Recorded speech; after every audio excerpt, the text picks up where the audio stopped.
LR, the liberal redneck here. Coming to you from a country where a great many white people are so ashamed of the way their ancestors, and indeed they themselves, have behaved towards people of color that they want to erase that behavior from the history books. For some unexplainable reason, they think that will absolve them from their transgressions. So they are doing everything in their power to make it so. While concepts of race and ethnicity are considered to be separate in contemporary social science, the two items have a long history of equivalence in popular usage and older social science literature. Ethnicity is often used in a sense close to one traditionally attributed to race, the division of human groups based on qualities assumed to be essential or innate to the group. An example would be shared ancestry or shared behavior. Therefore, racism and racial discrimination are often used to describe discrimination on an ethnic or cultural basis, independent of whether these differences are described as racial.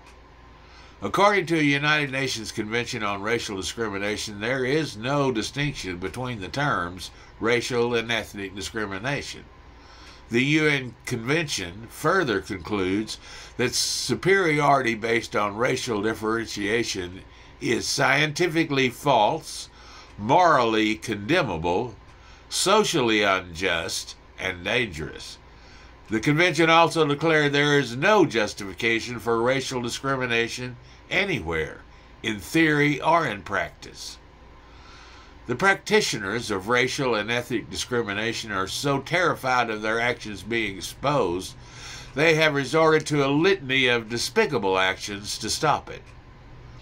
They are banning and even burning books that attempt to deal with the legacy.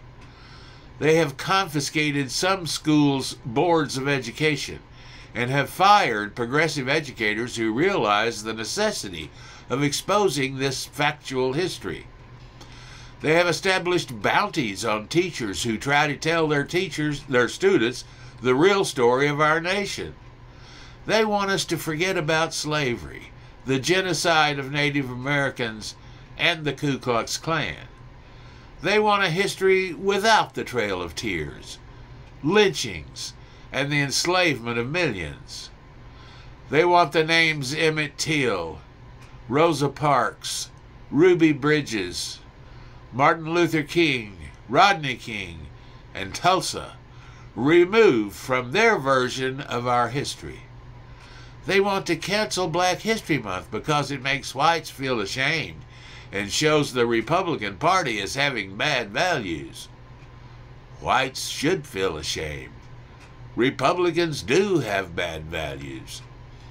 Refusing to expose this dark underbelly of our culture will only allow it to continue. There's no such thing as alternative history. The only way to prevent such horrendous actions from being repeated is education. Give our children the chance to end this nightmare by telling them the truth. Nothing else is remotely acceptable. You can reach me with comments, questions, or suggestions at theliberalredneck@gmail.com, and you can listen to our podcast at blogtalkradio.com/theliberalredneck. Thanks for watching.